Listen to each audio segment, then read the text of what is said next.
Here we go again. No, not again. You've been fooled. How long have we been doing this? Once more unto the Again, until we're both dead.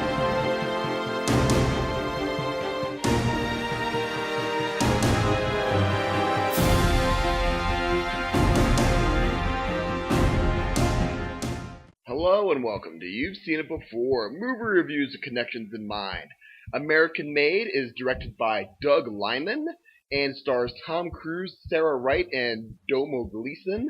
And it's the story of Barry Seal, a former TWA pilot in the late 70s, early 80s, who was recruited by the CIA in order to take low-level reconnaissance photographs of Central American militants during the Cold War.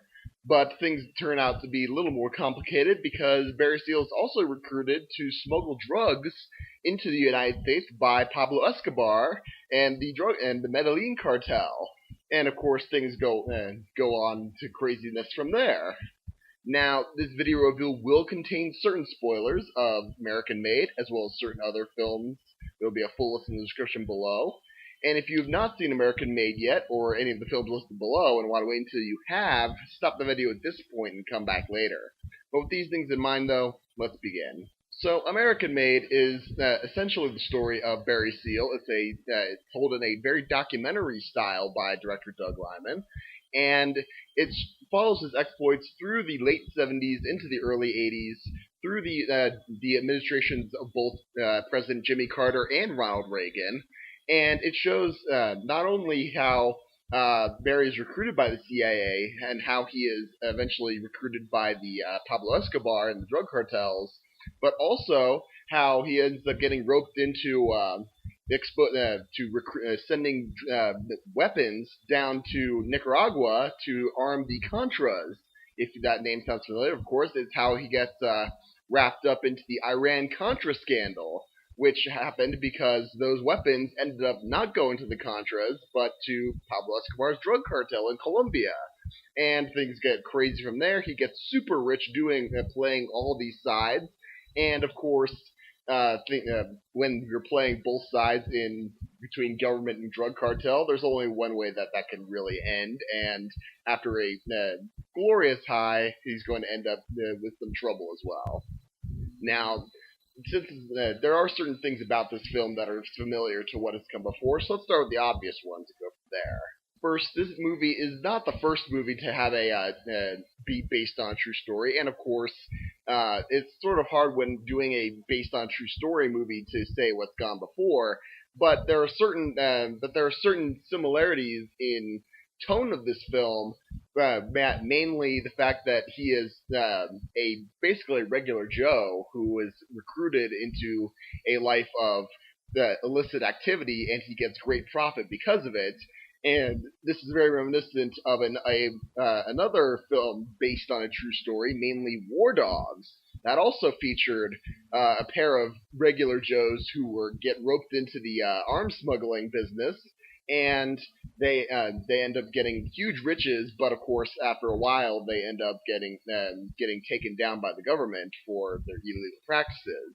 Also, there are certain scenes in this film, especially through the narration of this film, that has a very vintage aesthetic to it. During the course of American Made, it is told through retrospect, actually, by Barry Seal, in the form of pre-recorded VHS confession tapes, theoretically, and the video quality tends to match that of the mid-80s VHS technology, and that lends a certain and interesting visual aesthetic to that. Now, there's another film that does this very well with a vintage aesthetic, namely Argo. Argo was filmed around the events of the Iran hostage crisis, and in the late 70s, early 80s, and Ben Affleck actually shot that film in such a way that it actually has a very vintage feel of that film. And of course, both of these films also use the vintage studio logos for these films as well. So there's an interesting parallel as well. Finally, now this may be sort of a stretch, but it also could be a cute little homage. Since this is Tom Cruise we're talking about, and it happens to be that Tom Cruise is playing a pilot character, there is an interesting little homage of sorts to Top Gun, where Tom Cruise also plays a pilot character. Not only in mannerisms, where both of these characters have a sort of hotshot style to them, not necessarily in piloting skills, but mainly like courage and swagger as far as how they conduct their characters.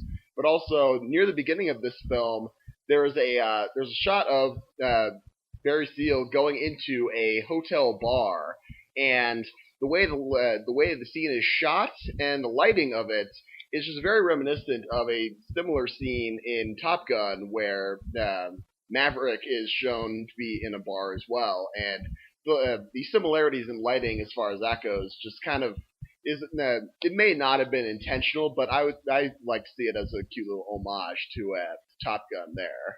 Now, with all these being said, the question now is: should you see American Made? I would say absolutely.